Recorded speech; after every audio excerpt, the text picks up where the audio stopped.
Right, so a letter to the editor actually falls under the category of formal letters. Yeah, this one is one of the formal letters, which means you have to include two addresses. All right, one, your address, which means you being the sender. Two, the address of the editor. All right, and you write a letter to the editor, right, on pressing issues. Right, you don't just write, a letter to the editor anyhow. You have to write a letter to the editor on pressing issues. What exactly do I mean when I say pressing issues? I mean issues which are obtaining on the ground. Right? Issues which are obtaining on the ground. Okay. Take for instance, right now when you check Facebook, okay, the most prevalent news is the one that involves illicit videos. You know what I'm talking about, right? We're hearing that this one has recorded a video doing something, something that is not very much acceptable. Okay, something that is not acceptable in any way in our country. That is exactly the kind of development that is obtaining on the ground. So when writing a letter to the editor, you make sure that you focus on the issues which are called pressing issues, the issues which are discussed the most during that time, right? So two addresses, make sure that you include two addresses when writing a letter to the editor. Yeah, so the reason why I said you have to write about pressing issues is that when the editor is publishing, let me say, when the editor is including news, or let me say articles in the magazine, they weigh the information. All right, they make sure that they weigh the information. What do I mean? I mean, if I told your story, if I told your article, remember, a letter to the editor is an article. If I told your article is not carrying substance, they are going to throw it away. That's how it is. All right. So, besides that, make sure that you write two addresses: your address and the editor's address. So look at this question. You have lived for long in your current city, and you have now observed problems being caused by street vendors. Write a letter to the editor of a local newspaper expressing your concern about the increasing number of street vendors in your city. Those of you who don't know, street vendors are those that sell actually outside of the shops. Outside of shops in your city. Those are street vendors. Those people that you find selling in the corridors of your city. All right. Suggest ways in which the city authorities can make this issue can manage this issue while also considering the livelihoods of the vendors. So two things, right? Two things you're going to focus on. Number one, how to manage the problems which come as a result of street vending. The second thing is you're going to make sure that you suggest ways of doing that so that even street vendors are not made upset, okay, are not actually left on the open, are not left without anything. So you're going to come up with a letter that will favor both sides, the law and the street vendors. That is exactly what it means. And so we have points here, but how do you know relevant points and how do you know points which are irrelevant?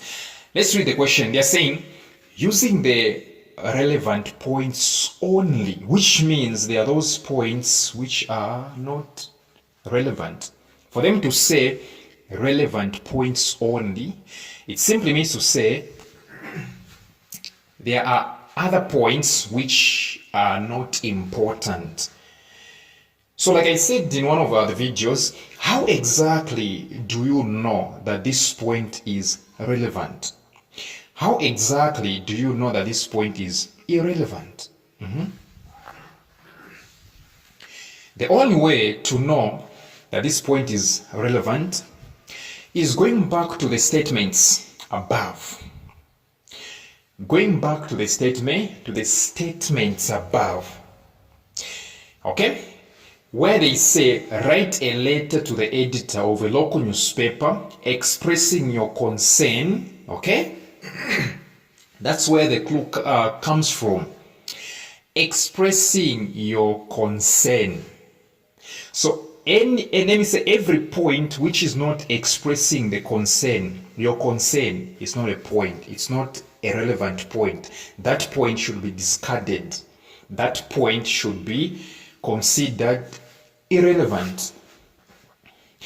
Every point which is not expressing your concern about the increasing number of street vendors in your city, then get rid of it, ignore it.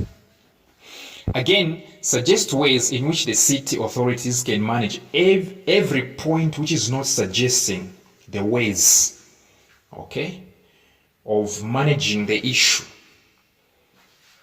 At the same time, considering the livelihoods of the vendors.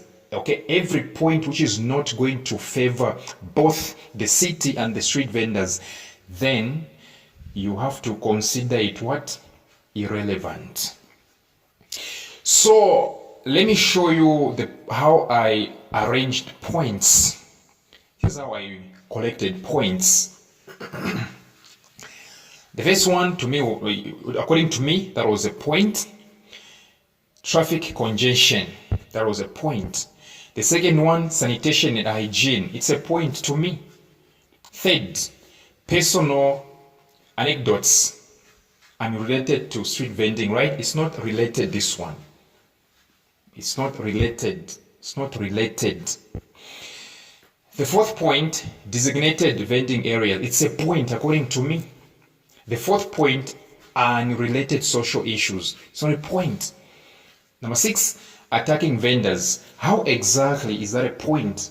Why should we be attacking the people that voted for us?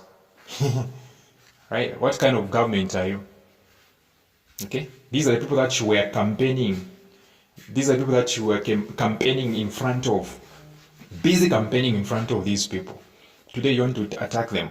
It's not making sense, right? Number 7, licensing and regulation. To me, that was a point. Number 8, alternative employment opportunities. To me, that was a point. Number 9, demands for complete ban. You want a street vending to be banned. Like, seriously. Where do you take those people? That's not a point. That's not a point. Number 10, balancing vendor livelihoods and city cleanliness. It's a point. So this is how you do. It's very simple, actually. Look at my commencement. So I typed my address. You have to write your address. You're writing to the editor.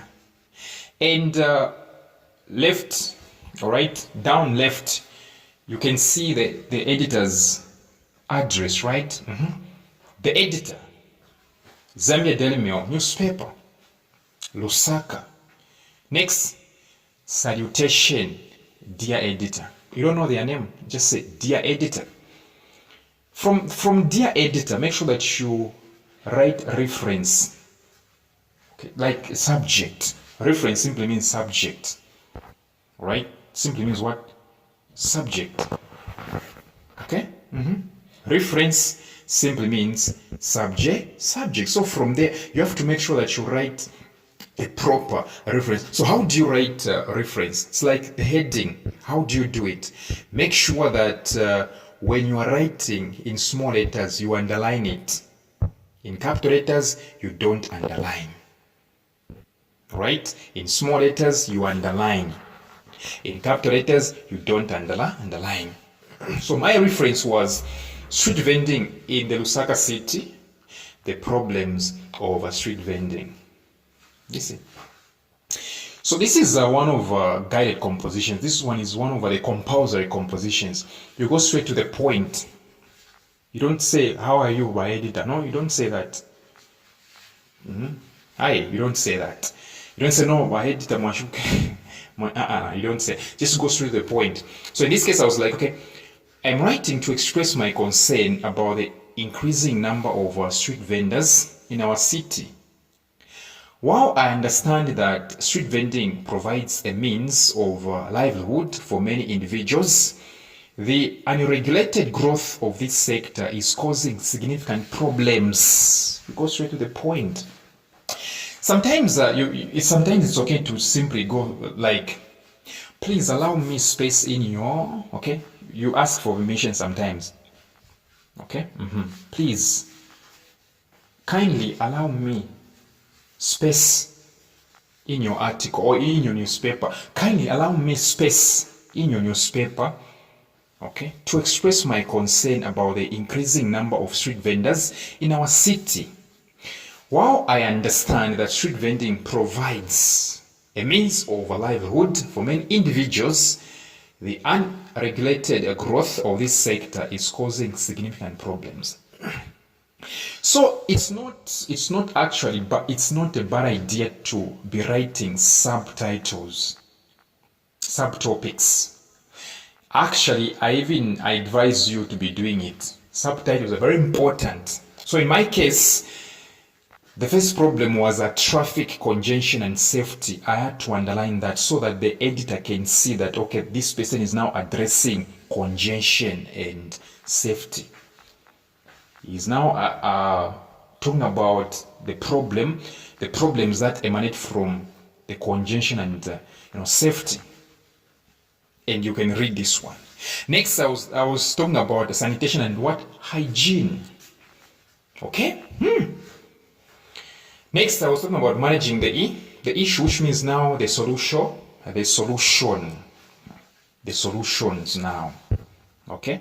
The next one, I was talking about the designated vending areas. This one was just part of the solutions. Okay? The solutions. The third solution was licensing and regulation solution. The fourth solution was alternative employment opportunities. Okay? The last one was balancing vendor livelihoods and the city cleanness. Fifth solution. And then you conclude, I hope that the city authorities will take these concerns seriously and work towards finding a solution that benefits both vendors and the broader community. You write yours sincerely or yours faithfully. Then even your signature, very important. Then you write your name. That's how you will do it. Yeah.